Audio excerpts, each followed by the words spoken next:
Waalaikumsalam. Alright, tuan-tuan dan puan, Assalamualaikum. Good evening, selamat datang. Welcome to the forum called Parent Help Parent. Ya, ibu bapa bantu ibu bapa atas apa saja permasalahan ibu bapa yang ada. Ya, di sini adalah platform di mana anda menceritakan permasalahan yang anda ada, ya, atau dia mungkin problem pun, mungkin soalan yang memang ada dalam kepala yang dah lama nak tanya. Kemukakan di forum ini dan kita akan dapat pandangan ibu bapa lain yang pernah melalui perasaan tu, melalui permasalahan tu, dan manalah tahu kita dapat bantuan daripada ibu bapa lain. So that's the point. Parent help parent. Ya, dia bukan datang dari kami. Ya, kepada mereka yang belum kenal kami ni siapa ni?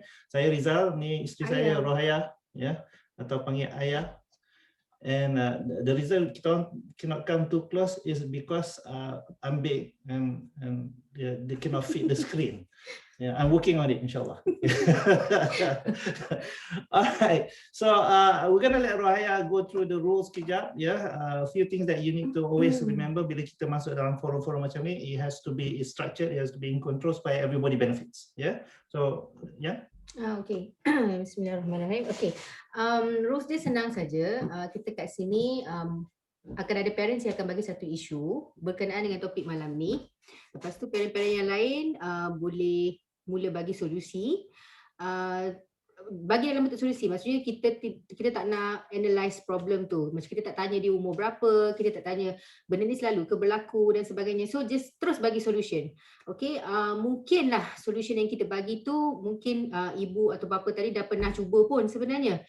It's okay. So bagi peluang kepada ibu bapa lain pula untuk bagi tambahan lagi, because objektif group Parent Help Parent ni adalah untuk mendapatkan sebanyak mungkin alternatif untuk ibu bapa yang ada isu tersebut guna ataupun pilih ikut kesesuaian dia dan keluarga dia, because kalau kita analyse sekalipun kita mungkin tak akan dapat tahu sebenarnya root of the problem tu apa, because kita bukan dalam family dia, hanya dia saja yang tahu masalah tu dan hanya dia saja yang kenal anak-anak dia macam mana. Jadi dia yang pilih untuk guna alternatif tu ikut cara dia. Boleh? Dapat saya? Alright. Okay, alhamdulillah. Tanda sebagai dapat. Atau put on the chat box there, yes, sebagai tanda yes, you're listening to us loud and clear. Alright, alhamdulillah. Setakat yang buka kamera ni, yes, we see that you do understand. Okay, secondly, kita tak nak judge, okay. Parents yang bagi solution, bagi dengan seikhlas hatilah, kiranya janganlah rasa macam alah kau ni benda yang macam simple macam ni pun tak dapat, tapi mulut ni bagi je solution tapi dalam hati, dalam kepala kan terlintas macam tu. Jadi kita tak nak judge apa-apa, because there's never a perfect parent, because we're always learning parent, you know, continuous learning new stuff, new things, new insights, new knowledge, new experience, semua benda baru setiap kali. Dia bukan tak ada satu parent yang perfect yang semua menjadi. Even kami pun ada isu kami sendiri dengan anak-anak kami. Jadi so kita kat sini untuk berkongsi lah. So setakat ni ya dua tu. Okay, so kita buka kepada forum. Apa isu yang anda ada, ya, seboleh-bolehnya kita nak kaitkan kepada tema kita malam ni, iaitu tantrum. Okay, ada tak siapa-siapa yang tidak faham perkataan tantrum tu? So, kita bagi definisi apa tantrum. Ada tak? Kan ada beza antara tantrum dengan mengamuk dengan amuk. dia beza. Kita selalunya pukul rata kan, tantrum tu semua sama je. Sama je. Maksudnya mengamuk. So, okay, ada tak?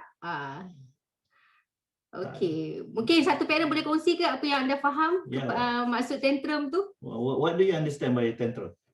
Dah tak tanya soalan, kita tanya soalan dulu. What do you understand by tantrum? Okay. Macam mana? Sila angkat tangan. Siapa yang nak jawab? Buka aja mikrofon. Don't worry, tak ada salah, tak ada betul. Yeah. We're learning. What do you understand by tantrum? Tantrum ya, bukan taranum ya. Kerana saya dapat feedback dari Facebook, dia kata ingat soal taranum, bukan. Tantrum bukan taranum. Yeah. Salah tajwidnya tu. Tiba-tiba jadi kelak kanci. Can I say something? Yeah, go Sure, ahead. sure. Go What ahead. what I understand is tantrum normally, cara anak-anak. Okay, I mean I am not a parent, I'm not a mother, right? But I'm a new grandmother lah. Okay, now what I understand is tantrum is a way of them to release their tension and to tell us that they need attention. So dia akan behave sama ada aggressive ataupun on the other side macam very quiet and things like that. Because I'm handling one tantrum now, which is not robust, aggressive ke apa, tapi it's very subtle, but it is very like memeningkan kepala. Yeah, that's what I think lah. So Alright. it's an outlet ya Kak Sabara. Yes, it's an outlet. Alright, thank you Kak Sabara. Anybody else nak tambah kepada tu? Apa maksud tantrum kepada anda? Come on, kongsi. Give me one more. Assalamualaikum. Assalamualaikum. Assalamualaikum. Siapa Kak itu? Oh, sorry. I just wanted to add, it's quite interesting. The lady said just now, it's not just about screaming and shouting all the time. I think I find that quite interesting because I always thought tantrum means, when a child is like really lost control and they're and shouting and they're trying to express that emotion that they can't say to us with words, that maybe because they're too emotional, so they show it through their feelings. I think is what I understand it to be. Oh, thank Okay. you very much, Nana. Thank you, Nana. Nana all the way from UK. Thank you. Yeah. Welcome. Alright, how about you give yours? Okay, kalau ikut positive discipline, okay, tantrum ni kita generally lah, kita ingat tantrum tu macam mengamuk kan. Kita nampak daripada segi negatifnya. Sebenarnya kalau ikut positive discipline, tantrum tu adalah sebenarnya keunikan satu-satu anak tu. Dia lebih macam, saya nak kata boleh lah kalau kita nak kata personality supaya lebih senang faham kan. So dalam awal-awalnya tantrum ni adalah sekumpulan psikologis ni dia mengkaji tahu kanak-kanak ni dia punya kecenderungan ke mana. Ada kanak-kanak yang lebih positif, lebih mudah diurus, lebih tenang, lebih mudah dikawal. So diorang ni di put dalam satu group yang dikatakan lebih positif ataupun lebih forward macam tu. Then they put another group of children ni sebagai anak-anak yang suka dikawal, anak-anak yang suka moody dan sebagainya.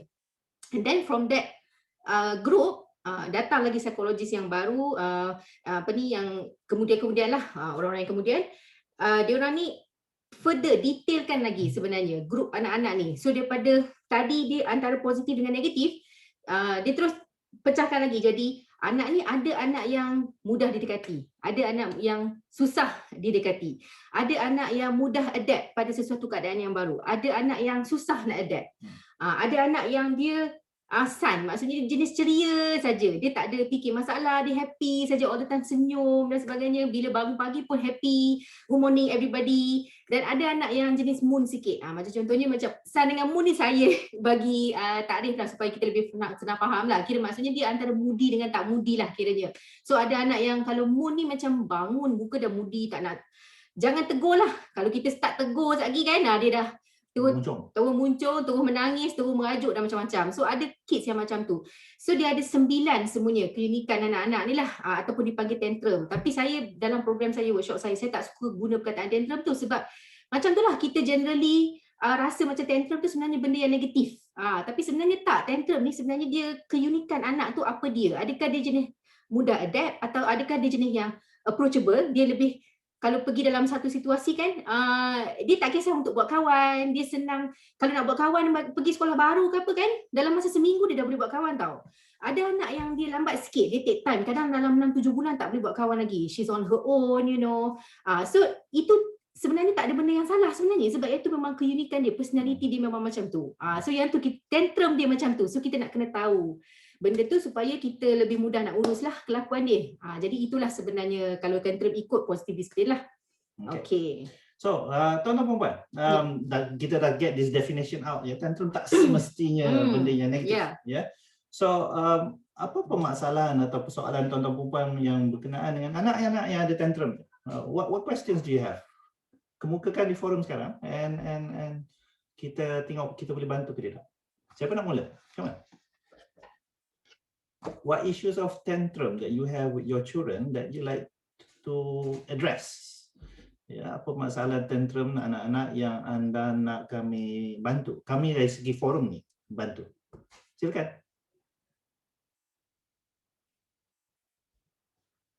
Ada? Come on. Yes, Okey, Ibu Adila. Adila. Silakan. Okay. Thank you Ayah for the types of tantrum yang you bagi tahu tadi. It's very new to me. I want to ask, kalau seorang anak itu kalau dia being interrupted when he's doing something, and then dia macam dia terus change dia punya perwatakan dia, dia dah tak nak buat things and all. Is that considered as tantrum as well? Macam misal kata, I asked, I interrupted my son, cakap dekat dia, you jangan buat macam tu in class, you sit properly, you know. And then dia terus mengamuk. Dia terus buat jeling mata dia lah, itu inilah, you know. And then terus dia tak suka buat what's the word? Dia punya fokus dia in class tu dah terus jadi tak syok dah. Yeah, right. Dah gone. So is that part of tantrum as well? Okay. Because I only thought kalau dia mengamuk, you know, balik-balik barang and all, that is tantrum to me. But after listening to you tadi, ada 9 type of tantrum. So this is something new to me. And you know, how could I help myself and my son to overcome this? Because I've come to notice that sekarang kan online, so whenever I pass by him ke apa, dia duduk dengan suka hati dia, you know, terbaring-terbaring lah apa semua. So I tend to, you know, ini apa duduk macam ni kan, tak elok apa semua kan. So bila I notice when I interrupt him in anything, even if bila dia bercakap, if I interrupt him, dia dah naik angin lah. This is a new thing. Kalau masa kecil dulu, dia tak suka pergi mall. Daripada baby tak suka masuk mall. So it's quite of a challenge for me. Masa kecil was worse. Now slowly getting better, but the tantrum is still there. Okay, so there are 2 questions. Yeah, Adila. Number 1, you were asking whether that behavior that you saw was a tantrum. Okay, satu itu lagi Rohaya terus jawab yang tu. And then you're asking how to manage that. Kita akan ask the forum sekejap. Okay. Okay. Right. Okay. It could be tantrum in a way that because I don't want to say that is a tantrum or not, because you kena tengok personality anak you macam mana. Contoh I bagi contoh, I relate dengan yang tadi Puan kata masa baby dulu dia tak suka pergi mall, kan? Okay. Well, salah satu, saya bagi contoh salah satu dalam banyak-banyak 9 positive discipline punya tantrum tu, salah satunya ialah anak yang he finds it hard kalau dia pergi tempat yang crowded. Contoh kalau dia pergi tempat crowded. So once you paksa dia atau you bawa juga dia pergi, then dia akan start buat perangai.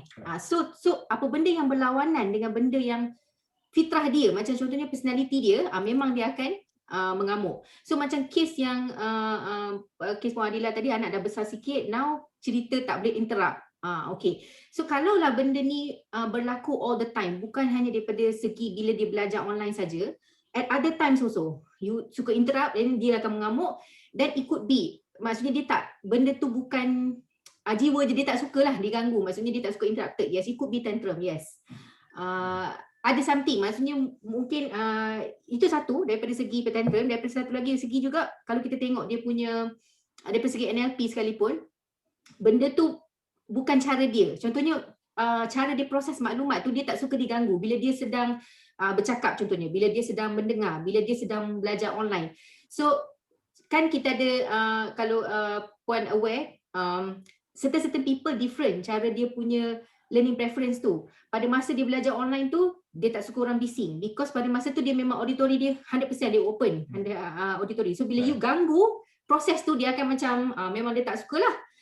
So it could be tu, it could be tantrum, also it could be learning preference dia pada masa tu, dia buka auditory mode for example, ataupun dia buka visual, dia nak tengok dia, kalau apa yang you cakap tu memang, kalau selalu kalau visual dia tengok sesuatu, dia fokus. Kalau you cakap tepi dia, dia tak dengar, dia macam tak kisah pun. Tapi kalau dia memang buka mode auditory pada masa learning online tu, you kacau dia, memang dia akan resist benda tu, dia akan fight or whatever lah, dia akan mengamuk.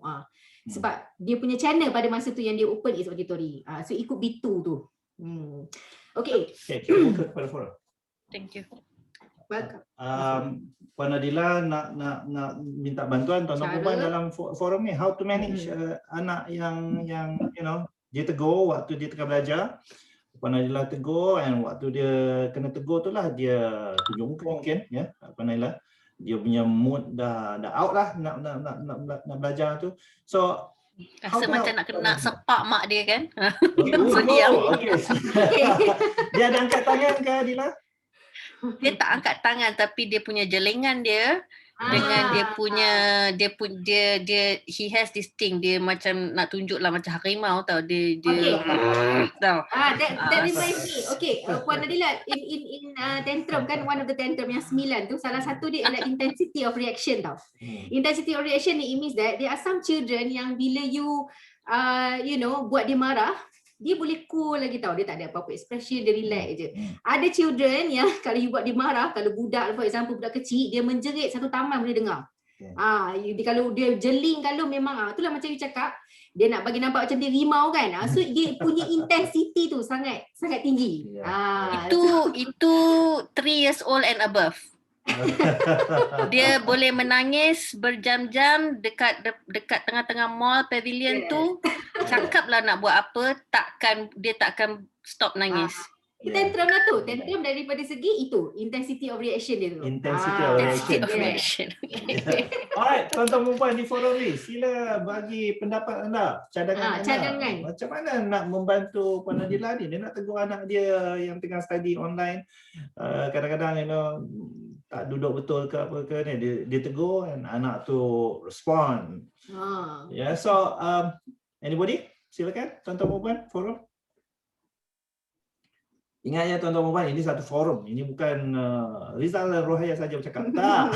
Kita orang akan tambah-tambah along the way tu.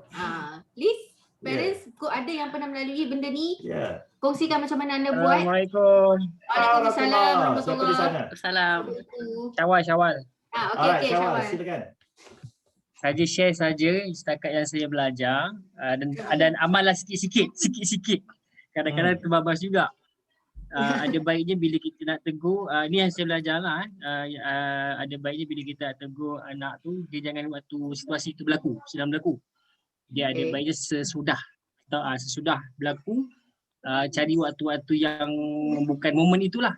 Mungkin waktu makan ke, ataupun mungkin waktu kita tengah bawa jalan-jalan ke, itu cadangan lah. Okey.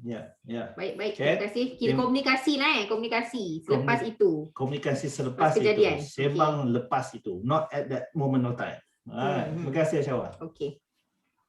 Ini ada feedback tuan-tuan perempuan. Come on, suggest kepada Puan Nadila. Liza putting her hand up. Yes, siapa? Ya, Liza. Puan Liza. Okey. Okay, hi. Boleh dengar tak? Boleh. Okay. Kalau macam saya cakap bila sebelum jam syawal saya lepaskan, saya cakap sebelum. Macam sebelum ada kelas tu, saya bagi tahu dia, okay, I want you to, saya nak awak duduk betul-betul dengar cakap cikgu. Bila cikgu cakap apa-apa yang saya nak debat, saya cakap sebelum apa-apa, sebelum kelas tu lah. Macam kalau saya nak keluar, dia keluar jalan-jalan, dia cakap dalam kereta sebelum turun daripada tempat yang nak sampai tu, saya bagi kat dia, okay, Umi nak buat macam ni, macam ni, macam ni. So tak boleh macam ni, macam ni, macam ni. Okay? Okay. Okay. So sebelum apa-apa saya cakap bagi pesan dulu apa yang saya nak dia buat. Okay. Itu je. Thank you, Puan Liza. So sediakan anak tu, preempt anak tu before it happens. So before the class starts tu, okay sir, nanti you gonna have the class, duduk betul-betul. Ya, badan tegak, you know, kelihatan handsome, you know, and you get the child prepared for it. Oh, that's a very good suggestion, Puan Liza. Terima kasih banyak. Thank you, yes. Puan Adila pun mungkin Puan Adila perasan, sebab kadang-kadang budak-budak dia berkelakuan macam tu almost routinely kan, you boleh tengok every time dia pergi kelas online dia duduk tak betul. So after benda tu berlaku berkali-kali dan you dah boleh agak patternnya macam mana, boleh buat macam Puan Liza bagi tahu tu. So selepas ni sebelum kelas start you dah pesan siap. Okay, sekejap lagi tak nak tegur you dah. So I cakap kat you awal-awal macam ni. Boleh? Okay, alright. Working on apa yang Puan Liza cakap tu, based on that, and then based on you were saying how that I'm remembering your son at the end of the session last week, and he came to you and he hugged you, and then he looked into the camera, you know. In just those few seconds, he gives me the impression that he's very kinesthetic. That's why he goes and hug you, because not all children do that. You know? In fact, yes, he still hugs me. Yeah, he still holds my hand. He still hugs me. Walaupun kadang-kadang dia cakap jangan buat kat depan orang, tapi kadang-kadang di sini yang datang. Yeah, so that shows Adila that he's very kinesthetic. So therefore, being a kinesthetic person is a person who loves procedures. You know, they are very procedural kind of people. Procedural maksudnya, you know, first, second, third, fourth, fifth. So when you give instructions to him, when you talk to him, you want to go on that point form. Our son Umar is a good example. Dulu kecil-kecil bila kita kata Umar pergi mandi, and he stands there, you know, he doesn't do anything, and we get upset, you know, he's like, Umar mandi, you know. Rupanya he didn't know what to do.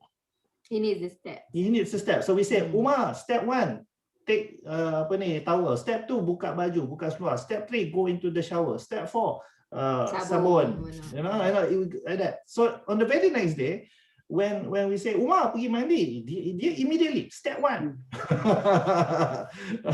He'll go step 1, step 2. You can hear him in the toilet, step 4. You know, so he's practically going through the steps. So what Puan Liza cakap tadi would be very useful, in a sense that when you preempt your son before it happens and give him the steps, he will tend to follow that. Because there are no steps before, so he creates his own steps lah. Yeah. Hero likes to take his time. I pula jenis masih belajar, masih going through my sabar.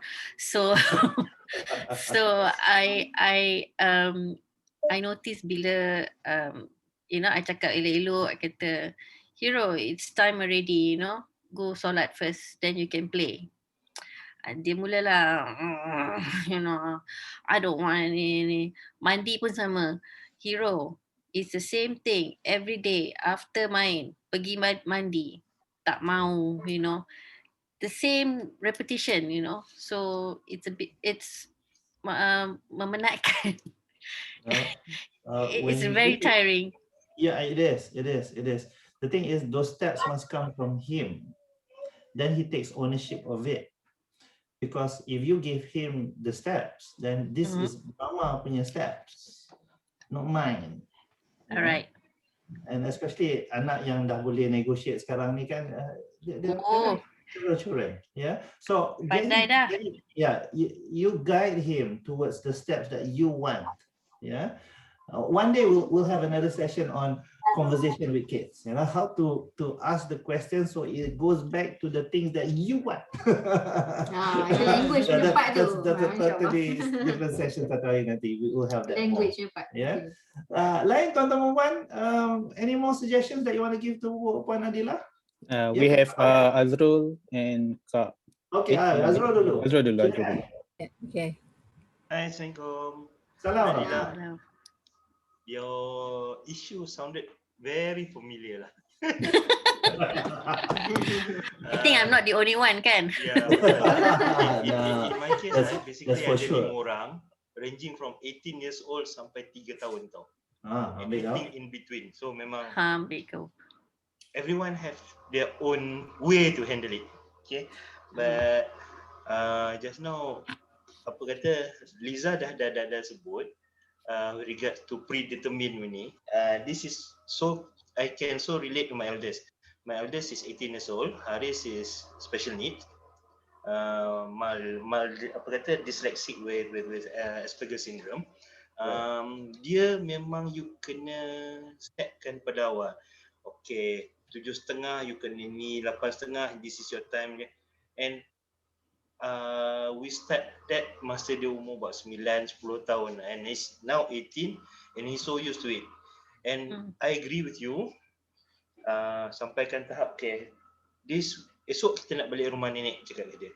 Dom, sebelum pergi rumah nenek kita akan singgah Petronas isi minyak beli roti, then we kena singgah Giant dulu, then ni. Kalau we skip that step, dia akan kata nak pergi sini, kenapa tak pergi sini, mean handling a special need lagi unik lah kan. And same goes with the others lah, yang others yang second one ni akal panjang, 12 years old this year. Anything yang kita tak nampak is very sneaky. He knows his own escape route. So being a parent, I've done that, I know that. So you buat all the preemptive measure dulu lah, siap-siap. So if you fall back to tadi, kalau apa kata Syawal sebut tadi, if you nak firefighting during that incident, it's just like api tengah besar lagi you curah minyak, memang it will not help much lah. Okay. Adila, hope that helps. Thank you. Kak Sabaria has something to say, Kak Sabaria. Yes, silakan. Hi, yeah, Adila, I understand your situations. I also face the same thing, but I have to like explain a bit because I was never a mother. Okay, I don't have children, but I became an instant mother and a grandmother when my stepdaughter gave birth, like that. So I took him in and things like that.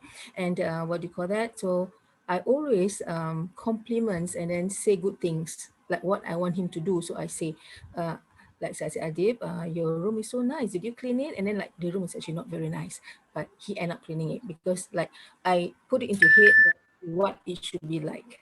Okay, then I realized that sometimes I'm just like you. Macam inilah, inilah. Then I realized that he don't like it, right?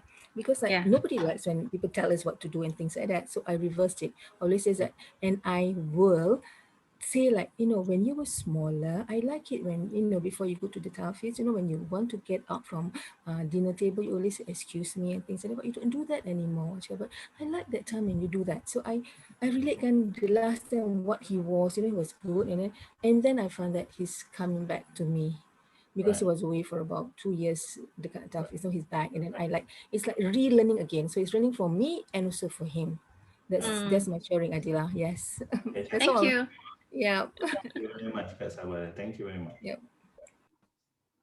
I like to give one more point, Adila.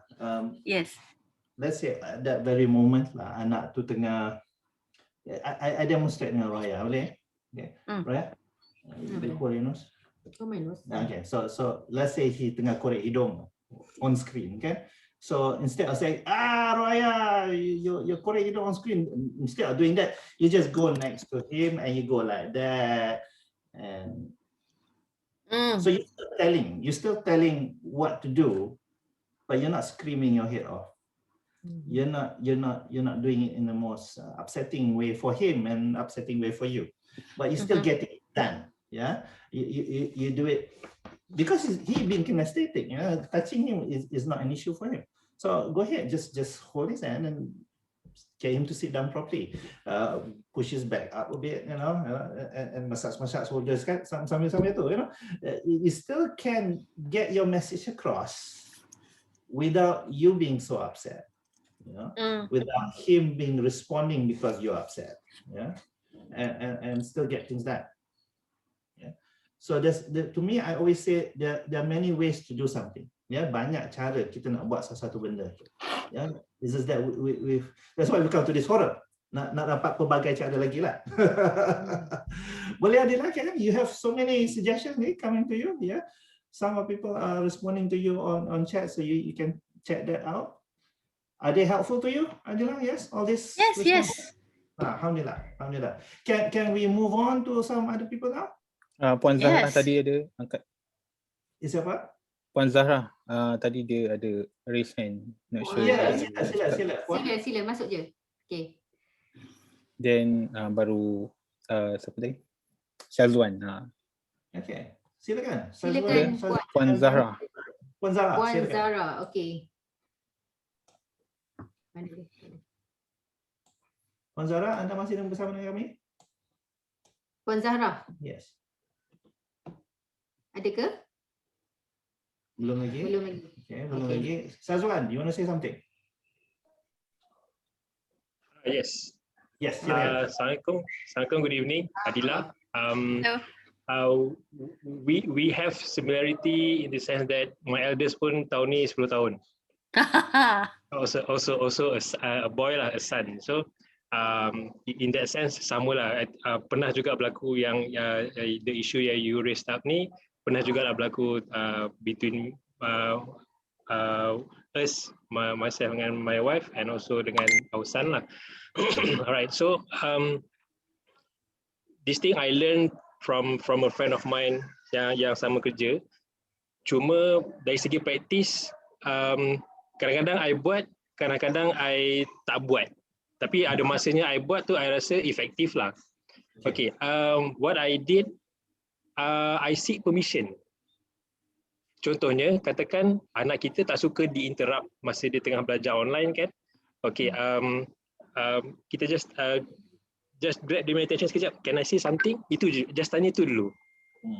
Kita nak betulkan dia duduk, nak betulkan cara dia. Contoh my son, dia suka pakai topi masa dia online kelas. Sama. You know, kan, so dia suka pakai topi sebab rambut dia botak. Saya pun tak apa. Lepas tu kadang-kadang dia bila suruh dia buka topi, dia off camera. So macam you nak botak tapi you nak pakai topi. So tak apa, okay, tak apalah. So kadang can I say something? Kalau dia kata yes, cakaplah. Buka topi ataupun duduk elok. So yang what I learn bila in that bila seeking permission punya situation tu, kita cakap tu dia bagi sebenarnya. dia bagi kita cakap. Adila tak dengar ke apa? Dia Okay. Earbuds tertanggal. It fell off. Oh, okay. Okay. So I lost you just now. Okay. In the situation yang bila kita seek permission tu, so whatever we say ataupun whatever yang kita nak tegur daripada masa tu adalah selepas dia allow for it to happen. So whatever we say tu macam bukan kata push back dia punya macam push back daddy cakap sebab Haris bagi. I mean, you know, in that kind of situation lah. Yeah. So and itulah kadang-kadang I buat, kadang-kadang I seek permission. Most of the time I langgar juga. Ya, macam lah kita pun kadang lupa kan in some situation kita just nampak instantly kita nak kena cakap terus kan. So sama juga lah masa kalau dia tengah cakap, you just nak correct his point ke, you nak say something kan. Hold on, can mami just say something dulu? Macam saya cakap kan, boleh dia cakap sikit tak? Macam tu lah. Okay. Kalau dia bagi, bila kita seek permission, kalau dia bagi, ada instances juga yang dia tak bagi tau. Because apa yang I ajar dia, macam dia minta permission, daddy boleh tak nak guna handphone, daddy boleh tak nak pakai baju ni, so ada pada masanya kita pun cakap no juga kan. So I taught them lah, my kids, bila you seek permission, ada masa juga you akan dapat jawapan yang no lah, because you tanya boleh ke tak kan. pada masa you dapat jawapan boleh, okay lah, you happy. So ada masa juga you akan dapat jawapan no, tak boleh. So you need to also terima that situation lah. Ada sebab lah kenapa mami daddy tak bagi apa yang you nak tu. So it got back to me lah. So dia guna back that particular example to me. So bila can I say something? No. Okay. So after that, after class lah baru I cakap dekat dia. So that's what I did lah. I mean yeah. That's interesting. Yes, I will try that. Thank you very much, Shazwan. Thank you. Alright. Asking for Thank you, permission. Shazwan. Yeah, I mean for parents lah. Kita tanya pendapat anak. Kita minta permission anak. You know, it's kind of hard hitting now. What I learned, this culture dekat Asian culture ni tak selalu dipraktiskan.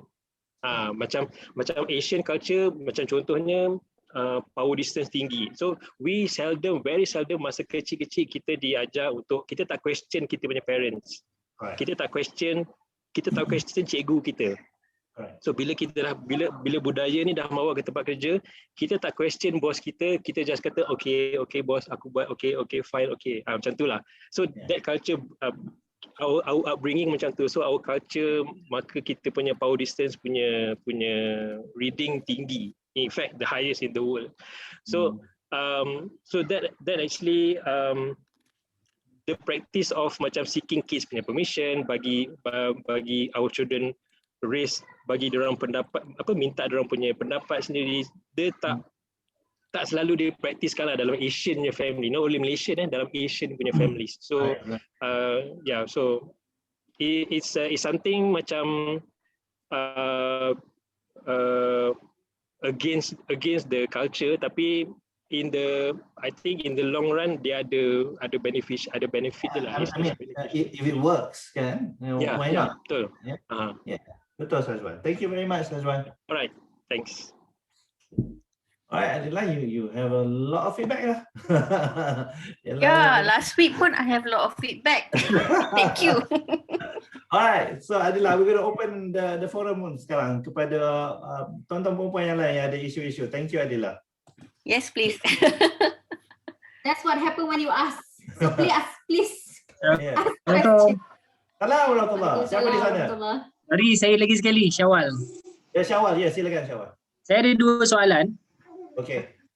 Pertama, bila anak-anak kita dalam emosi marah ataupun merajuk ataupun tengah sedih, adakah patut kita terus uruskan ketika itu atau kita biarkan dilalui dulu perasaan itu baru kita uruskan? Itu yang pertama.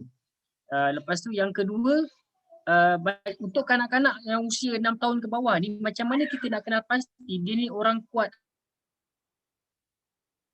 auditory ke, visual ke, kinestetik? Sebab bila kanak-kanak tu sendiri memang dia dah kinestetik kan. So macam mana kita nak kenal pasti yang tu antara auditory dengan visual tu? Kita soalan saya. Kita respon yang nombor 2 tu dulu. Sebelum kita buka kepada forum. Syawal, anak-anak kita ni adalah visual dan auditory dan kinestetik dan audio digital dan olfactory, dan kerana kita semua deria ada. Selagi deria-deria itu ada, normal, maka kita dilahirkan begitu, maka kita ada semua dah. Ya. Saja ada di kalangan kita, anak-anak kita tu juga ya. Dia lebih visual daripada auditory, atau lebih auditory daripada visual, atau visual, auditory, kinestetik, tiga-tiga kuat tapi yang lain tak kuat sangat ya. So kita nak kena perhati, itu satu. Nombor 2, kita nak kena perhati pada waktu tu dia tengah buat apa. Contohnya dengan maknya dia mungkin dia auditory, tapi dengan ayahnya dia kinestetik. Okay. Mungkin kalau dia tengok TV dia visual, tetapi kalau dia di luar dia lebih kinestetik contohnya. So Syawal tak boleh kata ni anak visual, tak selama-lamanya visual, tak ya. Pada saat itu, pada waktu itu, pada keadaan tu, bersama orang itu dia visual. Contohnya. Nobody's moving, so I don't know whether they still with us. Nobody's moving it. Oh, is it ours? It could be ours. Uh-oh. Uh-oh. Syawal, are you still with us?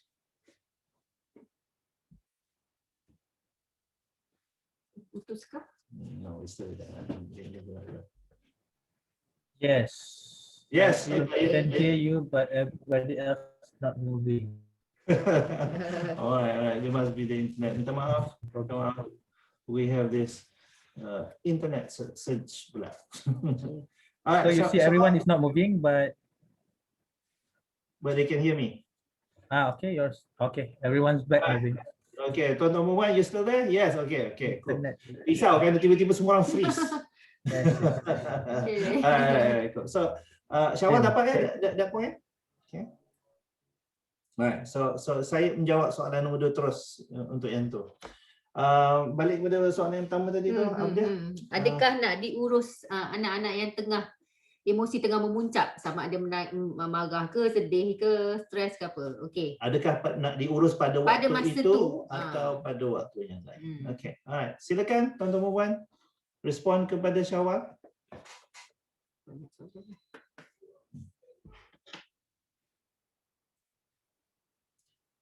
Ada ke? Anak tu tunjuk tantrum, adakah kita nak uruskan pada waktu itu terus directly atau kita silakan, siapa di sana? Sayuti. Kalau ikut dari segi teorinya, sebab dulu waktu mula dapat anak selalu dengar belajar segala benda kan. Kalau anak tantrum, first thing take him out or take her out from that situation yang create that situation lah. Dia kenapa dia tantrum tu. So untuk menjawab soalan Syawal tadi, yes, you have to manage there and then lah. Bergantung pada situasi tu. Contohnya kalau dia dekat mall, tengah-tengah kita shopping, dia nak ambil satu benda, tiba-tiba tak bagi, dia tantrum. Dulu selalulah kalau bawa anak-anak kan. So stop whatever we are doing. Kalau pasangan kita ada, kau nak continue shopping, salah seorang kena take action lah. Okay, bawa anak tu keluar daripada shopping mall. Lepas tu kalau dia nak continue menjerit ke apa, biar je dia menjerit kat luar. And then bila dia tenang, baru kita cakap lah. Baru kita bagi tahu kenapa benda tu tak sepatutnya berlaku lah. I think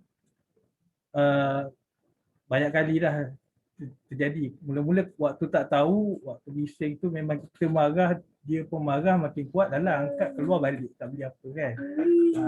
Dalam kereta menjerit-jerit, kita pun menjerit kan. Okay, as we learn, kita manage, take her or him out of the situation, let the tantrum macam hilang, then baru kita bagi tahu. Thank you very much Sayuti. So kepada Syawal, kalau ikut apa yang Sayuti cakap ni, address it at that moment of time. Cara Sayuti ialah bawa anak tu, kalau anak tu tengah menjerit-jerit lah, bawa anak tu keluar, dudukkan dia dan biarlah dia jerit-jerit. Dalam kereta lah, kita diam. Kalau saya boleh ingat apa yang macam mana kita uruskan rumah ke Fifi, jerit-jerit. One point dekat rumah kan. I would asyik-asyik akan pusing. Are you done yet? No, not yet. I want to shout. Okay, shout. Are you done yet? Not yet. Okay. Are you done yet? Okay, I'm done. I'm done tu, dia betul-betul done. Settle. So dia dapat luahkan, dia dapat ekspreskan apa yang berlaku dalam kepala dia pada waktu tu. Dia dapat say it out. Tetapi dalam keadaan yang kontrol lah.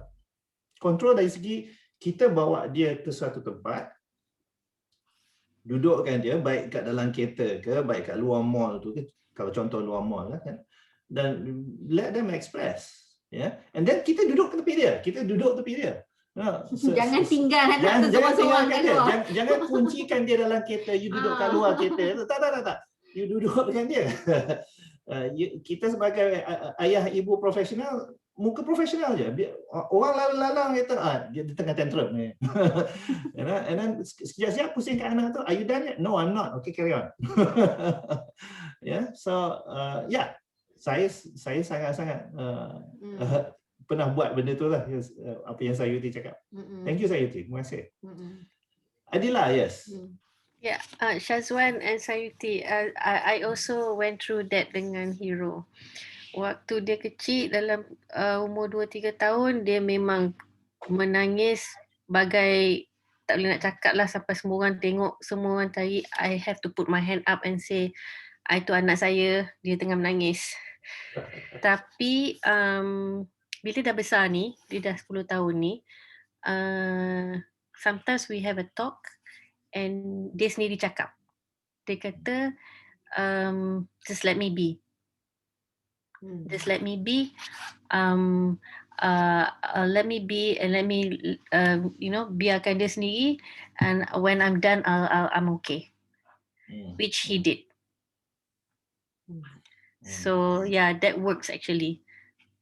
Okay, alright, cool. Adila, thank you very much. Thank you very much, Adila.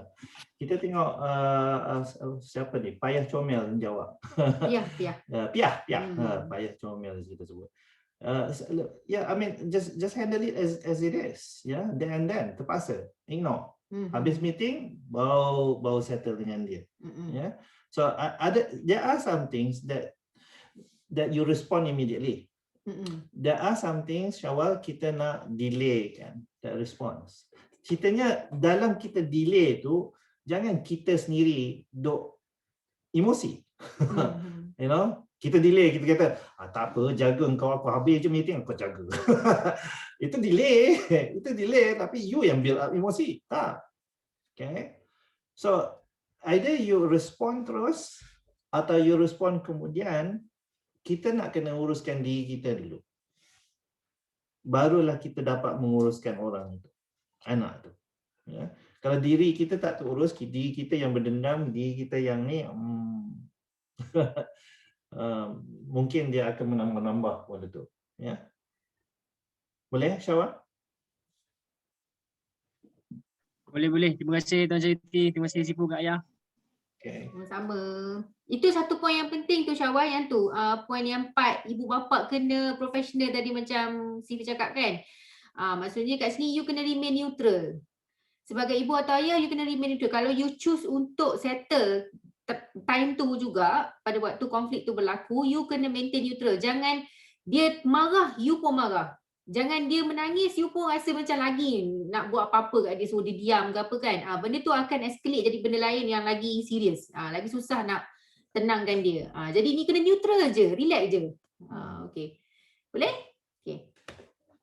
Selalunya pemasalahnya ialah di ayah maknya sebenarnya. Kerana especially bila jerit-jerit di mall, di restoran kan, semua nak pandang. Kita rasa malu. Kita rasa mula nak sogok anak tu dengan handphone, diamlah. So it's about uruskan diri kita. Kita akan selalu jadi ayah dan ibu yang profesional. Kita tahu ada masalah, bagi tahu lah semua orang, ada masalah, yes. So dia tengah let it go sekarang, okay, let it go lah, benarkan dia let it go. Terima kasih Syawal. Dan sorry. Dan kaedah ini adakah kita akan apply juga kepada mereka yang 7 tahun ke atas? Dia tengah marah, tengah emosi merajuk, kira yang sama juga kita apply macam kita bincangkan tadi. Adakah sama? Boleh juga. 7 tahun ke atas ni dia dah boleh bercakap kan, dah boleh berbincang sikit, dah komunikasi dengan dia kan.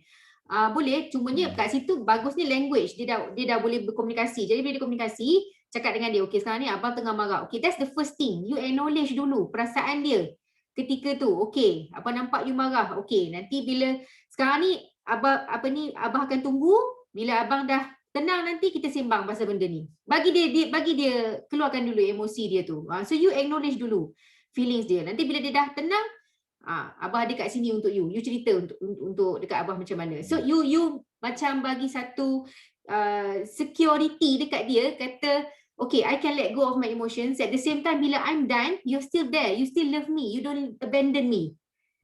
Boleh. So anak 7 tahun boleh buat macam tu. Bagi dia, kita cakap dengan dia lah. And then biar dia lepas dulu, dan kita settle later. Kita buat follow up later. Then after that kita, maksudnya uruskan selepas lah. Bukan at that point of time. At that point of time, biar dia lepas dulu semua. Kalau anak yang kecil ni, sebab dia tak boleh, kalau especially anak yang bawah daripada 5 years lah, for example 4 atau 3 tahun, especially anak-anak yang verbal communication dia belum sampai tahap lagi. Maksudnya ada vocab tak cukup dan sebagainya. Jadi anak-anak kalau yang macam ni dia agak sukar sebab dia nak bagi tahu sesuatu tapi dia tak boleh cakap sebab dia tak tahu nak sampaikan benda tu macam mana.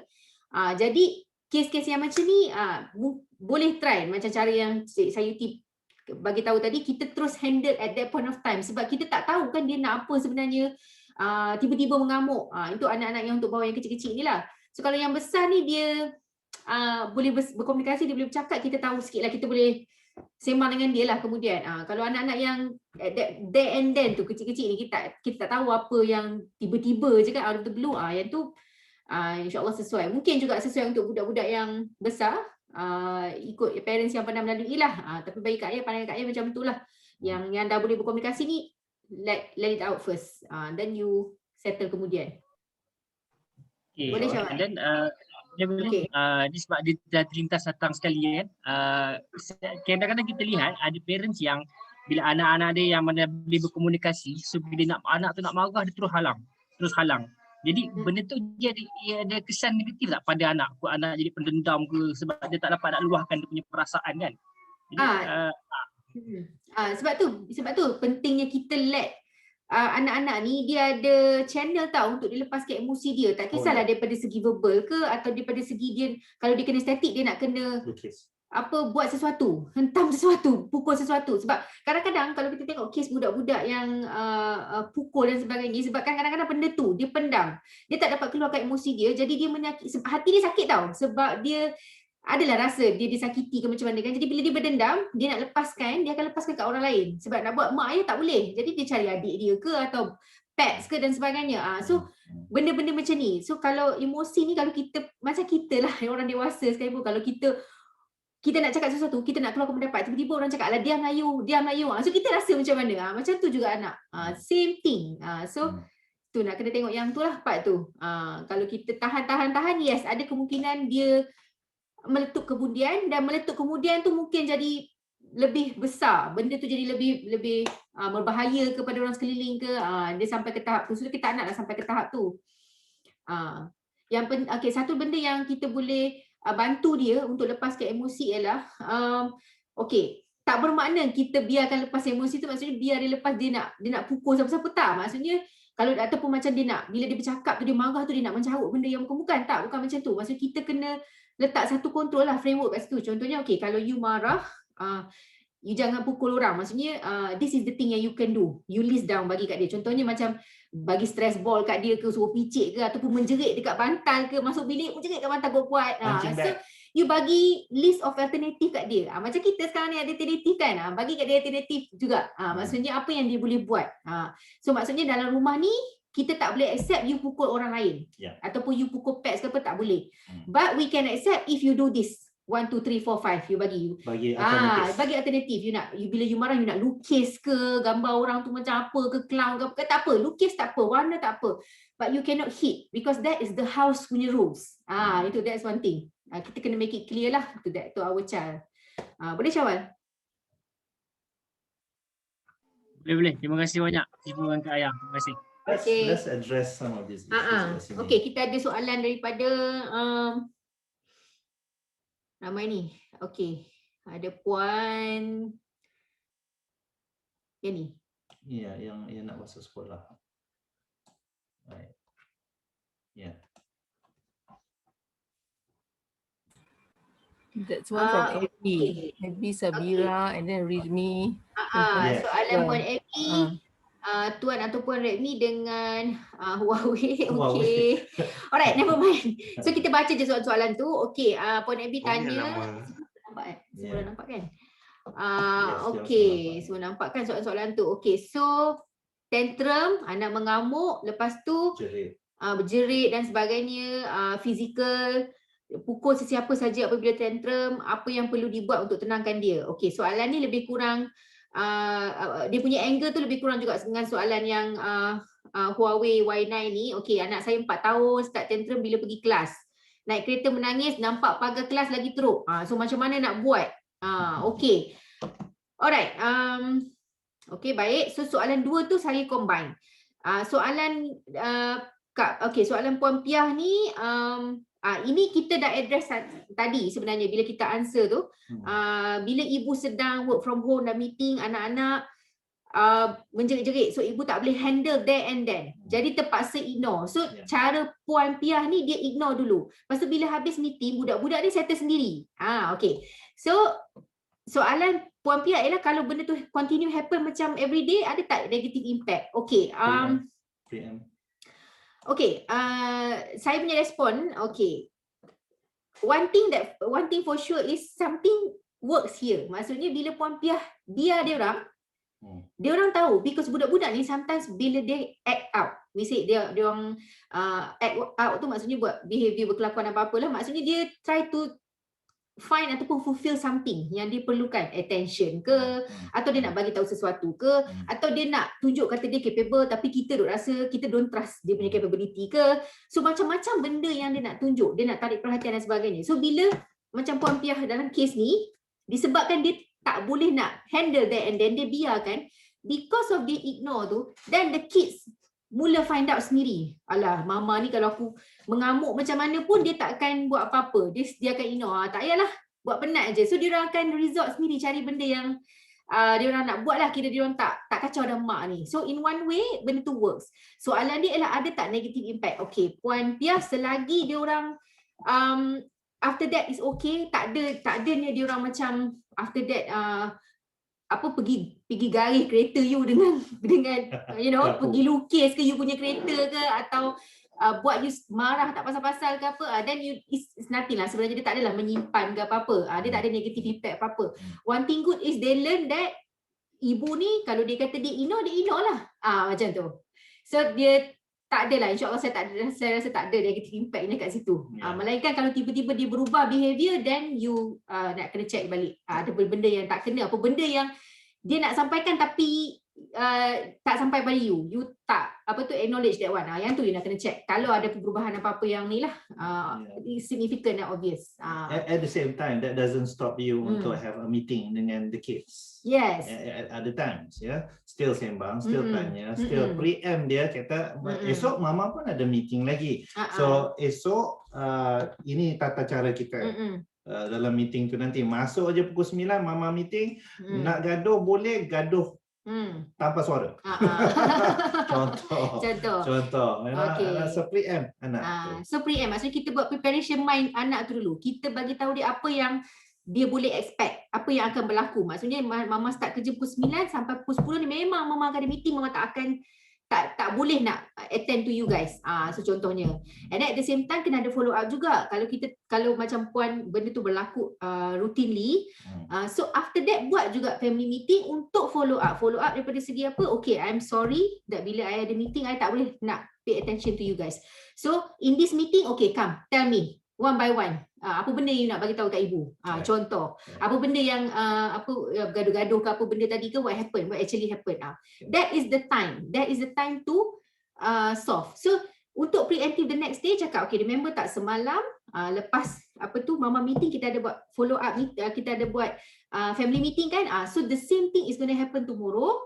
Kalau ada apa-apa benda yang you nak cakap ke, you nak bagi tahu dekat ibu ke, atau benda-benda you nak komplain ke, nak cerita ke apa, tunggu masa meeting family yang selepas mama punya kerja tu.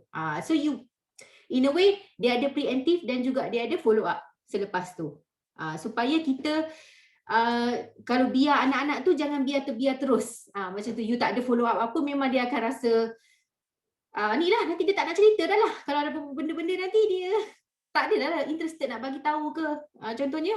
So kita nak acknowledge that lah, the needs, their needs tu at the same time, walaupun kita biarkan dia. Okay, boleh? Okay, so to the group. Okey, tadi dua soalan dari atas tu. Open Okey. to the group. Okey, tuan-puan tengok soalan yang Huawei dan Redmi tanya. Ni dua jenis telefon yang berbeza ni. Okey. Redmi tanya dan Huawei pun tanya. Okey, lebih kurang sama. Anak 4 tahun mengamuk bila pergi kelas saja. Nampak pagar saja dah tantrum. Jadi macam mana nak handle anak-anak yang macam ni? Any suggestions from you? Ni lebih kurang macam soalan yang saya pernah dapat juga dululah. Bila pergi tadika, dia tak suka pergi sekolah. Kan, tak suka pergi tadika. Bawa juga pergi tadika tu memang mengamuk. Hari-hari, setiap pagi mengamuk. Tak nak masuk kelas. Tak nak masuk tadika tu. Jadi macam mana nak buat? Okay. Anybody nak respond dulu sebelum kami bagi? Adila, silakan. Saya lagi. In my experience, dulu masa anak perempuan saya pergi tadika atau usually masa first few weeks tu memang nangis lah, you know. So saya selalu cakap dekat dia that apa-apa pun Mummy will come back at 3 o'clock pasal tadika dia habis pukul 3 kan. So I said I will come back at 3 o'clock. I need to go to work. So you wait for me at 3 o'clock. Wait for me here. I will pick you up. So tiap-tiap hari saya pesan kat dia macam tu. 3 o'clock, okay? Don't go anywhere. I'll pick you up here, right here. Sampaikan dia sampai sekarang pun, kalau saya keluar pergi mana-mana pun, Mami don't forget to come back at 3 o'clock. So kadang-kadang saya keluar, you know, dinner dengan my husband ke apa, her thing is always don't forget to come back at 3 o'clock. So that helps because she knows that walau macam mana saya tinggalkan dia, pukul 3 saya akan datang ambil dia. Okay. Yeah. So that helps. Okay. Thank you, Adila. Thank you, Adila. That's a good suggestion. Okay. Okay, satu suggestion daripada Adila untuk membantu Redmi dengan Huawei. Huawei kalau ada nama elok. Okay, lepas tu Redmi cakap anak dia bila tantrum ni baling barang, mempunyai tenaga yang sangat kuat. Boleh pukul siapa saja apabila tantrum. So apa yang perlu dibuat untuk tenangkan dia? Anak 4 tahun. Okay. Ada siapa-siapa nak bagi respon kepada mereka. Perkongsian experience. Okay. Ya, Kak Sabaria. Yeah. Am I giving too much? No? Tak apa. I just want to share. Okay, I want to share a life experience. Okay, I went to a supermarket. Myself, my niece lah. Kita jalan-jalan. Then there was this little boy. I think about 4 years old. He was on the trolley. Then he was going like, "No, I don't want that. I don't want that. I want this. I want this. I don't want that. Daddy, I don't want this." Things like that, you know. So myself, my niece was, we like pushing away. Then suddenly, you know what the father did? The father hold the son, and then the father just hugged the boy, and then the boy like finished. The boy like suddenly like change, you know, like, and then I myself and my niece look at each other. And I said, "Do you see that?" I said, "Oh my God, it's so easy for him to handle that boy." The boy says like he forgot about he wants this or don't want that. It's just over. And I said like that's the best thing is touch and hug and just show them that we love them, right? So that was also a life experience. Yeah, that's my sharing. Maybe that's what we can do with our children. Yeah. Thank you, Kak Sabara. You know, you remind me. I was in the clinic once upon a time ago. And penyanyi itu namanya Aisyah, Aisyah dengan Arwah was still around, and they brought their son to the clinic. So they were at the counter, and the son started to meronta-ronta on the floor. Oh my God, okay. And the parents were there and they were smiling at the son. They were still registering the son, but they were there. Kalau I was saying at that time I was bujang, and I was saying kalau I dah belasah lah budak ni. At that moment of time lah, you know. Okay. Yeah. They were very calm. They were smiling. And then sekali-kali dia pusing belakang, dia kata dah habis, belum lagi. Montor budak tu. So until the boy come out, So from my point of view, my learning at the moment in time, anak tu tidak mencederakan siapa-siapa. Anak tu tak mencederakan diri dia pun. So there was no danger. Ya, so biarlah dia Exactly. merokok atas lantai klinik tu. Ya tak, dia pun kat klinik kan. So biarlah dia motor-motor kat klinik tu. Kerana dia tidak mencederakan dirinya, dia tak mencederakan siapa-siapa. So go ahead. Yeah. And it worked. It worked. Magically budak tu like energy dia dah keluar, dia calm down. Yeah, thank you for reminding. Yeah. Brought memories. Thank you, Kak. Ya, Adila. Yang mikrofon aja dah. Could that be for only certain children sahaja ataupun it is a normal thing that happens to all children? Because I've gone through this with my 2 kids. Kakak, she tries. Masa dia kecil, dia try. Dia berguling-guling dekat airport, nak minta dukung and all those things, I biarkan. And she's like, okay, it's not working. So I jalan lah, nak bawa bag, tapi sekerat jalan, lepas tu nak suruh mami bawa bag. Mami campak bag dekat tengah jalan. Dia pergi angkat bag dia. I've done that. Tapi dengan adik, it doesn't work. So could that be because of the different types of tantrums? Yes, yes it is. Yes it is. Sebab ada anak yang macam tadi, remember saya sebut yang pasal Sun dengan Moon tu kan, ada anak yang dia moody, ada anak yang tak berapa moody, dia happy saja everyday. Ada anak yang bila kata moody ni bukan kata in a negative way lah, macam asyik buat perangai juga, tak, sebenarnya dia lebih kepada jiwa dia lembut lah katanya. Macam anak saya yang pertama dengan kedua memang beza sangat. Si kakak ni memang sampai sekarang lah, in fact dah kurang banyak, tapi masih ada sikit-sikit lagi. Dia ni jenis yang very hard punya person tau. Dulu kecil-kecil moody lah, kalau bangun tu dengan rambut sekabai-sekabai tu kan, muka com aja. Jangan siapa pergi tegur dia. Kalau pergi tegur sekali jadi pasal lah. Dia menangis ke, dia merajuk ke, dia tak nak cakap ke, macam tu tau. So sekarang pun macam tu juga, bila bangun tidur tu kan, dia tengok dulu everybody. So kita orang macam diam dulu, tunggu dia yang cakap dulu. So kita tak cakap apa, tunggu body ke apa, dia diam je. So you see, ada anak yang dia macam tu. Maksudnya cara nak handle tu kena cara lain daripada yang si kakak tadi tu. So si adik ni mungkin lebih kepada mood dia. Dia punya heart dia banyak kat situ.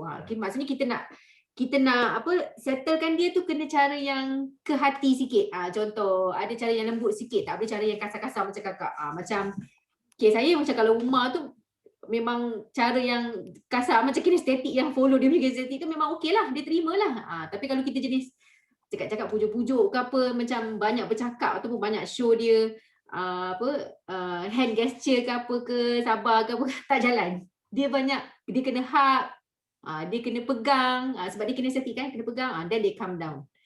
So sometimes it follows the budak tu punya senses juga, yang mana satu, senses dia kuat yang mana satu. So kalau kinestetik, cara nak tenangkan dia, kinestetik juga, macam hug dia. Kalau macam visual, mungkin kita boleh just look at her face and then give that neutral face. Ataupun kalau masa dia sedih, kita buat muka sedih juga. Kira depends on how you sesuaikan benda tu. This menjawab Hanim punya soalan sebenarnya. Hanim, okay.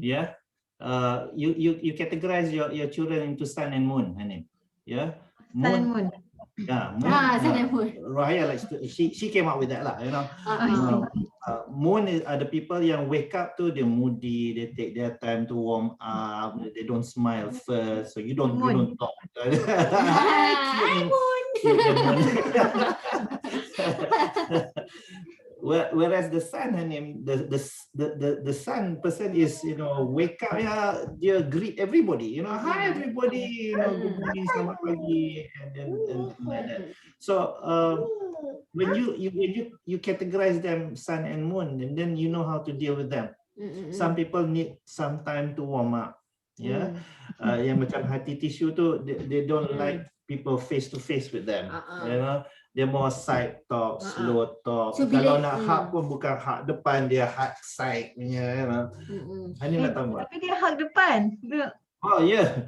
Sometimes I feel that dia macam very visual, suka cerita, tapi dia hati tisu. Kalau salah je he knows that bila dia salah, nanti dia sedih lah. Yeah. Tak Dia macam punya level of empathy tu sangat tinggi tu. Empathy, I think so. Empathy dia sangat tinggi.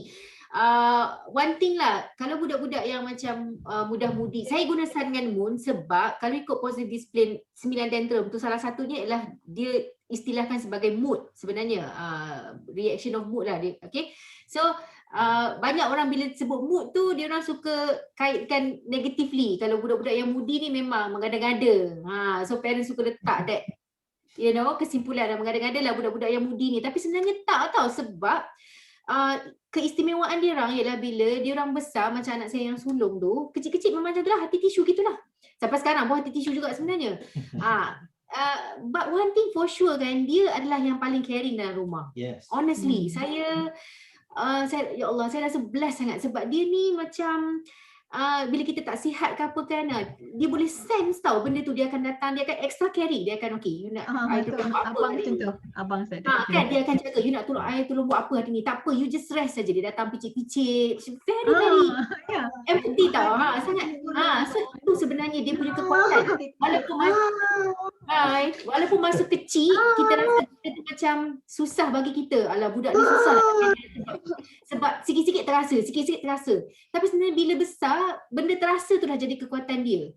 Jadi benda tu benefit pada kita sebenarnya. Alhamdulillah. So that's why that 9 tantrum tu saya tak suka panggil tantrum sebab every one of it ada keunikan dia. Cara kita nampak tu benda tu macam mana. So so keep on, abah dia boleh handle kan. So give that responsibility lah. Saya nak handle ni. Belajar dekat husband macam mana dia buat. Sebab memang it takes time kan.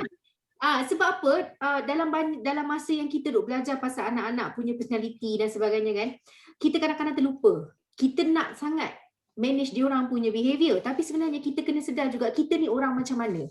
Sebab kadang-kadang kita ada personality kita sendiri tau. So bila personality kita tak klik dengan personality dia, itu yang buat benda tu rasa susah kita nak handle dia.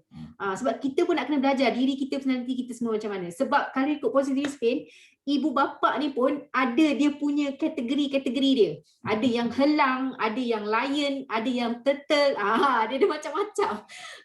So yang tu insyaAllah lah, kita kena buat workshop asing. So itu dia. So bila you recognize you ni apa, then you tahu macam mana. Maksud contohnya macam you tahu you jenis controlling. So bila you tahu you jenis controlling, anak pula tak suka dikontrol, dia ada konflik. So macam mana you nak buat? So alhamdulillah puan sedar benda tu dan puan nak belajar daripada husband, which is a good move lah. So this is co-sharing lah kan. Kita sama-sama belajar. So I pernah cuba something bila Moon ni dia bersepah or campakkan makanan. I say congratulations Tanya Diana sepahkan rumah, and then dia happy lah. Nanti dia lagi sepahkan. Okay. I pun rasa macam tak adalah nak rasa marah kan because I change my okay. But then again, is that okay for you? Okay lah. Sebab yang nak kena minumah tu lepas tu you tau. I okay. I feel better lah because I tak keluarkan marah, I keluarkan happy. True. At the same time, Hanem, at the same time, use that situation as a situation for learning, in the sense that okay, kita dah semua sepahkan ni, jom kita sama-sama kemas sama-sama. Jangan you seorang buat. Don't end it there because apa bahaya dia nanti. Bila dia buat sesuatu messy, dia akan rasa macam happy, benda tu tak ada apa. Dia akan leave macam tu. So you kena ada follow up lepas tu. Mak boleh selalu bersihkan kan? Mak boleh selalu bersihkan kan. So dia macam making mess tu is a fun thing to do. So you kena ada seal dengan okay, jom kita kemas. Kita dapat mess kan, kita kemas balik. So dia kena ada kemas pula lah. At the same time tu, lepas buat mess tu. Okay. Alright. We are at 10:15 sekarang. Sekejap je. Yeah. Ayah, sebab dia mungkin tadi ada Sheila terlewat sikit dengar yang awal. Macam tadi ada yang perkongsian kata kalau anak kita kinestetiknya lebih, kita nak touch dia, hug dia kan. Macam mana bila dia tengah mengamuk tu, memang kita tahu dia kinestetik dia terlebih, Tapi bila hak mak I kuatnya, dia punya kaki tu tendangan super sayang lah orang kata kan. Jadi boleh terpelanting lah mak ni macam tu. Dia macam mana? Dia jadi sampai tahap sampai kita kata ni kalau orang dulu ni dah lama dah ni kena lihat lah. Okey. Itu yang itu yang macam mana yang bila kita kata nak sentuhan tu sentuhan yang dah macam gini macam mana? Kita nak biarkan macam gitulah kisah ni kan. Macam mana tu? Okey. Bila dah sampai membahayakan orang kan di sekeliling, termasuklah ibu yang mengawal tu kan. The best for me lah kalau macam kita orang, at that point of time the best alternative is to hug, kita orang akan hug. Jangan lepaskan dia. Cakap dia okey. Dan okey, selawatlah sikit kat tepi telinga ke, hembus-hembus, pegang dia. Jangan cakap apa-apa. Diam aja. Don't say anything. Don't say anything because when you say something, dia akan lagi lagi berdesing gitu kan. So you just diam, selawat perlahan-lahan, hembus-hembus sikit, just urut belakang dia ke, until dia calm down. And then cakap kat dia, okay, kalau tak calm down, ibu tak boleh lepas. Nanti bahaya. Kat ibu sakit ni, sakit cakap. You cakap dekat dia, ibu sakit. Okay, you have to tell what's the effect to you. And then at the same time, bila kita tahu anak kita ni macam mana nak cakap, mudah fall into that situation, cepat tantrum dan sebagainya, kita nak kena tengok juga benda-benda faktor-faktor yang lain. Contohnya pemakanan dia, dia punya keselesaan macam mana. Contoh kita tahu, dia daripada pagi tadi ikut kita keluar sampai malam. Dan mungkin pada waktu tu dia dah penat sebenarnya. Bukanlah sebabkan dia nak apa-apa pun, tapi dia nampak macam dia nak something tapi dia tak dapat, dia mengamuk pasal tu, tapi tak, sebenarnya mungkin dia dah penat. Contoh satu. Lepas tu diet, for example, banyak sangat makan gula-gula, for example for that day. Ada kes yang macam ni, bila banyak sangat gula-gula, dia jadi macam overactive dan benda tu tukar jadi benda yang tak elok. Sugar ni kan dalam badan dia akan tukar jadi benda tak elok. So bila dah terlalu letih dengan benda tu lagi, dia jadi macam tenaga terlalu banyak, tak tahu nak lepas. So yang tu cara dia lepas, dia akan keluar melalui fizikal tu, contoh. So kita nak kena tengok faktor-faktor lain. Tapi handling wise, pada masa tu just hug dulu supaya dia tak membawa bahaya pada orang sekeliling. Hug dia dulu sampai dia diam lah kiranya. And then bila dia dah calm down, then masa tu kalau nak cakap, baru cakap. Tapi jangan tegur beletih. Kenapa buat macam tu, macam ni, nagging, tak. Just 3 perkataan je. Ibu sayang dekat apa nama anak Hang Sheila? Ya Allah, lupa. Zara Sofia. Zara. Ibu sayang Zara. Ibu sayang Zara. Sebut macam tu je. Ibu sayang Zara. So dia tak ada macam kenapa buat macam tu? Next time tak mau macam ni tau. Tak. Let her calm down dulu. Kalau you nak sebut pun 3 benda tu saja. Dan dia dah calm down, then uruskanlah macam to the next level. Tuan-tuan perempuan perasan ya, Sheila punya soalan kami jawab terus kerana ia melibatkan keselamatan Sheila dan anaknya. So kita nak address benda tu teruslah. Sheila, kalau Iza boleh bagi satu lagi alternatif ialah give dia satu target untuk tendang. So ambil pillow tu, nak tendang, okey tendang. Nak tumbuk pillow ni. Pegang pillow tu. Tumbuk lah. Waktu tu you pegang. Maknanya kita boleh bagi dia express kepada barang lah. Boleh. Ya, bagi dia some target lah. Something to target lah. Okay. Jangan kata, okay, tu ayah kan? Pergi. Sorry Jo. Jangan.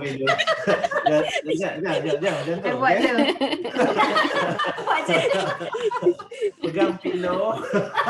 Kayaknya terus. Ayah kena set helmet. Pegang pillow tu, nak tumbuk. Tumbuk sini. So you still allowing dia to let it go. Tapi dengan cara yang selamat. Maksudnya Sheila adakan cara selamat untuk dia. Sheila adakan satu benda alternatif. Maksudnya yang ni Sheila miss kot. Maksudnya bagi tahu dekat dia bila dia dah tenang kan, bagi tahu dekat dia, okey Zara nak marah, tak apa, ibu faham Zara marah. At the same time tak boleh marah macam tu. Tunjuk cara marah macam mana yang nak. Contohnya bila marah ni, picit bola ni, tumbuk bantal, menjerit kat pillow ke apa. Ni ada bawa pillow kat dalam kereta kan, menjerit je kuat-kuat. Macam tu cara kita marah. Kalau tenang-tenang macam tu nanti ibu sakit. You bagi tahu bila you connect dengan apa yang you rasa, sebab budak-budak ni kan dia fitrah kan, kalau benda tu menyakiti ibu atau ayah, dia akan seboleh-bolehnya mengelakkan benda tu. So tell her, sakit, ibu sakit. Macam tu. Okay. So ada kata lah. Okay. Alright, Sheila. Okay, thank you Ayah Rizal. Interesting, Hazwani keluar statement, dia kata dia pun hati tisu juga, kata Hazwani. Yeah, so kadang-kadang dia menangis depan anak, you know. Is that okay? Yeah, it's can. okay. It's okay. Yeah. It's okay to show who you are in front of children sebenarnya. It's okay to show your emotion. Jangan depan anak-anak kita rasa kita kena always tunjukkan kita ni strong. Kita kena always tunjukkan kita ni kegah, tak ada perasaan macam kalau ada benda tu menyedihkan pun kita kering aja. Tak. Sometimes you need to show the emotion because these children, they need to realize that parents ada feeling macam diorang juga. Diorang bukan kuat macam ni. Ada masa. So ada masa kita feelings, ada masa kita tegas, ada masa untuk lain-lain emosi. Untuk apa tahu? Untuk menggalakkan empathy anak-anak ni sebenarnya. Kalau kita asyik kerah aja, yang tu lah yang dia akan pick up. Oh, maksudnya semua keadaan kena kerah lah. Then in the future nanti bila dia ada berada dalam satu-satu situasi yang mencabar bagi dia, dia tahu satu expression tu saja. Kerah aja. Straight face saja. Tegas saja. So it's not helpful lah nanti for her atau for him. Dalam masa yang sama, contohnya lah kita tunjuk menangis tadi tu kan. Don't just menangis saja. You know, you tell them what's happening with you and how things can be better. Ya, apa yang kita boleh buat nanti. Apa pembelajaran daripada ni? Apa perubahan yang perlu berlaku?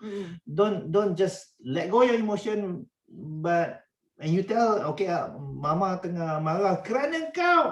Nah, you blame lah anak tu kerana whatever emosi yang anda tengah lalui.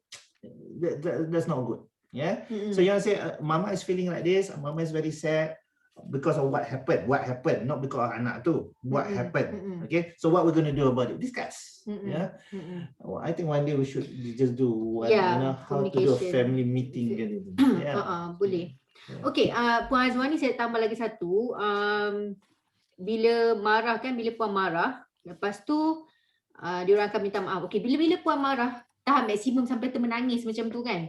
What you can do is settle diri you dulu. You tahu you sedang marah sampai you menangis, you tak boleh kontrol. Maksudnya emosi you tengah meledak masa tu kan. So, tell the children, okay, pada masa tu is a very gold moment untuk you tunjuk macam mana nak handle perasaan yang you sedang hadapi tu. So cakap dekat dia orang, okay, I need 5 minutes. Contoh, I need 5 minutes. Lepas tu, pergi toilet ke, cuci muka ke, whatever it is. Bila dah tenang, come back. Then you tell them what happened. Okay? I need 5 minutes to calm myself down. Bila I dah calm down, baru I boleh cakap dengan contoh. Okay? So, it's ia satu situasi yang menjadi peluang untuk you mengajar dia sesuatu. Maksudnya bila something, ada issue happen, it's okay to let out emotion you, to feel what you feel. At the same time, ada cara dia, you take 5 minutes, you pergi calm down and then you come back. So you teach that valuable lesson tu. That's how you manage conflict. You tak adalah you menangis terus saja macam tu. Then yeah, so that's it. Tuan-tuan puan, kita dah sampai 10:25 sekarang. Tuan-tuan, I am sure there's so many other issues yang kita nak address. Rohia dah tangkap gambar all these soalan-soalan yang tuan-tuan puan keluarkan di sini. Rasanya kita dah address banyaknya. At the same time, there are some things that you want to address dalam YouTube ke contohnya. So Rohia will look through again balik apa isu-isu yang tuan-tuan puan keluarkan ni. Yang tak sempat dijawab ke. Please remind me, boleh hantar mesej asing ke pada kita orang, apa benda yang nak didetailkan soalan tu, dan saya akan share video ke, saya akan buat write up ke on Facebook, Take Charge Parents. Boleh check nanti kat Take Charge Parent page. Okay, ni ada ramai, ada 2 orang dah ni, ibu bapa yang minta perbincangan mengenai kategori ibu bapa ni. This is about knowing ourselves as parents. Kita ni siapa sebenarnya? How we function, how we work. Macam tu. So selama ni kita duk cerita macam mana nak manage budak-budak aja kan, dia orang punya behavior. Ni kita nak tahu kita macam nak manage kita pula kan. Okay. Alright, point taken. Okay. How to conduct family meeting. There you go. Dekat page mana? Dekat FB, Take Charge Parents Facebook page. Hakim tolong letak Take Charge Parents punya link kat situ dekat chat. Thank you Hakim. Okay, thank you. Okay. Alright, tuan-tuan dan puan, we pray and hope that we have been useful to you. Forum ni useful to you. Terima kasih kepada tuan-tuan perempuan yang mengemukakan permasalahan. Terima kasih kepada tuan-tuan perempuan yang membantu. Just to say kepada Adila kami, if we were to do Take Charge Parents untuk ibu bapa Indonesia saja, would it be useful for them agaknya? I'm not too sure pasal at the moment pasal I pindah dekat tempat baru. So I have not met any parents at the moment because of this COVID kan. So I tak aktif kat sekolah. Kalau previously, yes, I was very active at school. So we just got from Maldives, and they were saying, can we do a parent help parent Maldives punya segment, because kita ni campur-campur kan, cakap Melayu, cakap English, so ada yang tak faham. Tak faham. Sahabat kita di London tu dia faham bahasa Melayu kan, lebih kurang dia faham.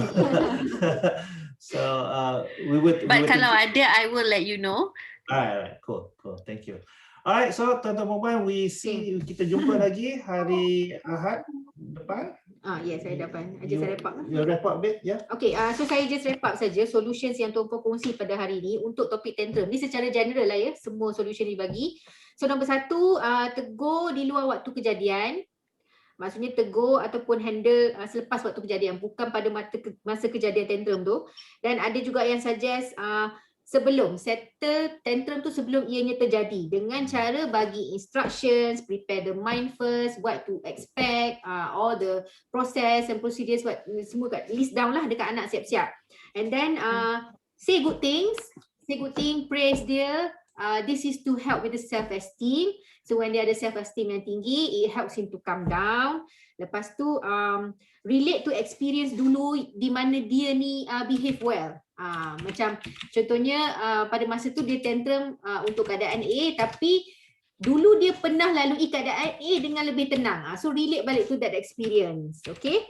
And then seek permission untuk menegur dia kalau pada masa kejadian tu. Seek permission untuk tegur dia. And then bawa anak keluar daripada situasi tantrum tersebut. Peluk dia, bawa dia keluar daripada mall tu ke, settlekan dekat luar for example.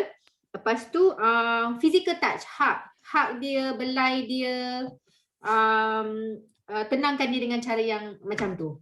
Okay, so basically itu yang sempat Ayah salin lah. Kalau ada terkurang ke terlebih, bolehlah update di chat box tu sekejap, atau nak komen di Take Charge Parents pun boleh. Silakan. Kita ada recording, boleh komen di recording juga. So mana boleh kita follow up selain FB page? Okay. Okay, my phone number is there. Boleh contact kita orang dekat personal FB pun boleh. Saya Rohaya Abdul Rani, dia Muhammad Rizal Hassan. Boleh saja. Itu ada Hakim keluarkan Take Charge Parents punya Facebook address. Alright. Again, thank you very much. Kita jumpa lagi hari Ahad depan. InsyaAllah. InsyaAllah. We have a topic for next week? Topik for next week ada, tapi rahsia dulu. Sekejap. Okay, Alhamdulillah. Thank you so much. Sebab sejak forum ni dilancarkan, in fact daripada minggu lepas lah sebenarnya. Minggu depan was the start, kita dapat banyak sangat questions. Tiba-tiba daripada ramai parents yang seorang hantar 4-5 topik. So Alhamdulillah, thank you so much. All you guys punya topics dah ada dalam list saya. So kita akan kupas minggu ke minggu. Kita akan tengok. Okay? Thank you. Thank you so much. Jumpa lagi. Assalamualaikum. Selamat malam. Assalamualaikum.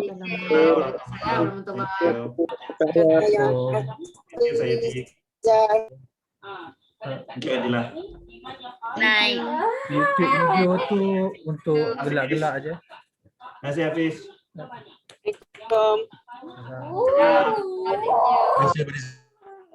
Aduh. Thank you Azrul. Ya.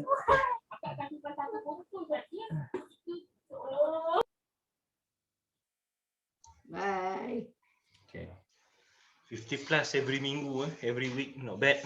Alhamdulillah. Alhamdulillah. It's good. We wish that we could spend more time on everybody, but then again, you know. Tapi hari ni rasanya ramai juga kita cover, banyak soalan kita cover, bukan orang tapi soalan yang di cover. Ya, betul. Okay. Any suggestion, Azrul, on how we can be better? This forum can be better. As for now, you see how this forum works. Kan? Betul. So far, as a participant, rasa we are doing okay as of now. Yang starting from last week tu lah, bila kita dah start ada topik tu, nampak lebih, kan kata structure lah, lebih teratur lah kan, so that people come with an apa kata, come ready, come prepared. So orang pun boleh start bertanya, dah fikir apa benda nak ditanya, yang datang pun dah tahu, okay, aku kalau ada orang tanya aku boleh tolong jawab ke, benda macam tu kan. Okay. Generally speaking, orang kita masih lagi pemalu lah. Well, I'm assuming, Azrul, that somebody already asked the question and dia kata, okay, I don't have to say much because the question has already been asked. Yes. Mungkin macam tu. Sebenarnya macam tu. Soalan lebih kurang sama. Dan macam kita tengok dekat Western countries, the support group parents lebih open. Orang yang bertanya lebih banyak daripada orang yang menjawab. It should be that way lah. It should be that way. But sometimes Sazwan cakap tadi tu culture Asians parents. But slowly we were getting there with this approach ni, orang start being open kan. We have an organization, in fact, who called us and said, could you do it for our organization? Yeah, the parents within our organization. Boleh, 8,000. Dah bagi dah bagi invoice dah. Terus exact quote Exact quote. Power lah Azrul. Dah bagi invoice dah. Bagi invoice, siap. Dan kita boleh discount dengan Kim kan. It has already become a business, an alternative business for us. Which, alhamdulillah. So far one organization, but okay lah. It's something to sell to other organizations. Macam as for myself kan, nak cakap my son is special need kan, sebab I've gone through all the phase daripada nak kenal dia sampailah dia dah pretty much stable now. So sekarang ni sometimes tak siapa-siapa tak message, siapa-siapa tak call, dia tanya boleh tak guide macam mana nak daftar, nak OKU lah, macam mana nak daftar sekolah pendidikan khas lah tu. By all means kita boleh tolong. Betul, dia dah jadi point of reference. Betul lah. Ada juga orang nak bagi panggil bagi talk boleh. Bagi invoice lah. Kita akan address insya-Allah special need, khas topik special need sahaja, because I sendiri pun ada special need, so the topik tu dekat dah nanti. Betul. So memang khas untuk topik tu sahaja nanti. So during that topik nanti you kena ada nanti. Kena ada nanti. InsyaAllah. Sebenarnya ramai tau. Ramai sangat parents yang ada special needs yang memang mencari jawapan sebenarnya. Betul. Dia keep asking me, so mana yang boleh jawab tu I jawab, sebab I pun experience pun baru 5 tahun, 4 tahun dengan Aisyah kan. Jadi banyak benda, sebab especially dia punya topik terlalu luas kan, dia bukan satu dia orang pun saja, macam-macam kategori. Macam-macam ada yang kategori. physical, ada yang correct. Behavior kan. Betul. So it'll be interesting lah, nanti tengok. Itu kena buat 2 session tu saja tu. Itu saja. 2 hours special. 2 hours special. Mesti ramai tu, Betul. Alright. Thank you Azrul. Alright guys, thanks. Alright. Terima kasih Hakim. Have a productive week ahead. Assalamualaikum. PLF punya program esok. Thank you. Salam. Terima kasih semua. Ada yang terangku. Bro Hanif tu baru masuk tu. Hanif lambat. Hanif baru masuk. Hanif baru Hanif masuk. hang tertinggal kereta api lah Hanif oi. Okay. Terima kasih Hanif kerana masuk juga. Datang juga. Hanif boleh buka ni dia waktu Indonesia Barat lambat 1 jam. Syaratnya. Alright, dah. Alright, thanks. Thank you. Assalamualaikum. Salam.